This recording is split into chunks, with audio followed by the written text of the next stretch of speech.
Halo semuanya, sebelumnya di sini saya akan membahas beberapa materi di mata kuliah kurikulum pembelajaran dengan dosen pengampu, Dr.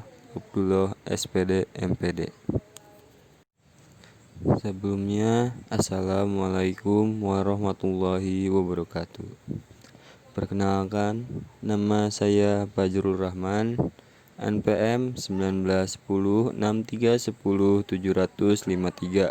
dari kelas PJKR 3B.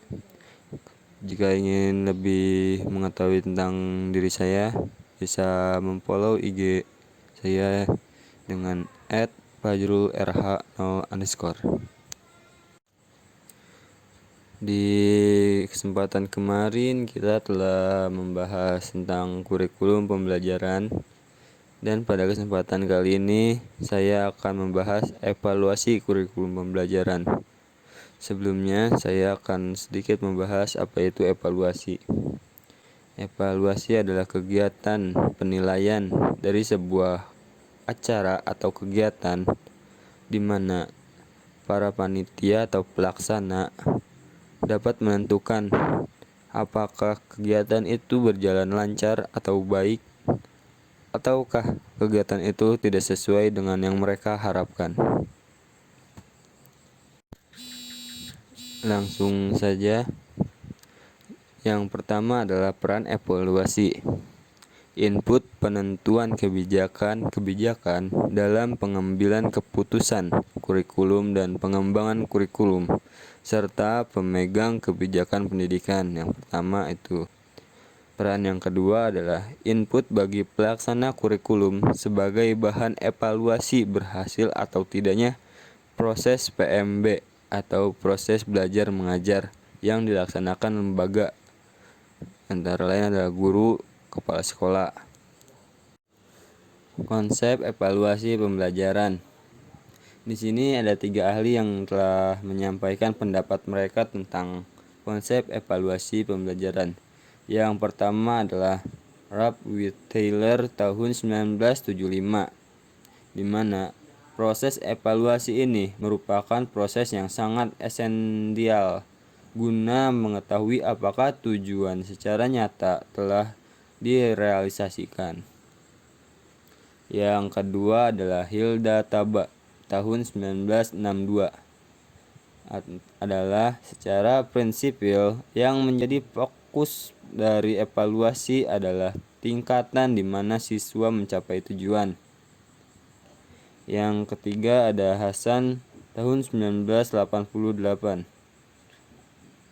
Isinya adalah adanya konsep dasar pertimbangan judgement yang didapat dengan pertimbangan ditentukan nilai worth merit dari suatu yang dievaluasi. Hal yang harus dipertimbangkan dalam melakukan evaluasi pembelajaran. Yang pertama adalah keadaan atau situasi. Di hal ini, evaluasi membahas mengenai situasi kegiatan proses belajar mengajar. Yang kedua adalah alat atau benda yang digunakan. Di hal ini, evaluasi dibahas mengenai apakah sudah tersedianya alat yang dapat digunakan dalam proses belajar mengajar. Yang ketiga adalah orang yang terlibat dalam kegiatan proses mengajar belajar, baik itu guru, staf-staf, atau kepala sekolah maupun siswa itu sendiri. Yang ketiga adalah kegiatan yang dilaksanakan dalam proses belajar mengajar.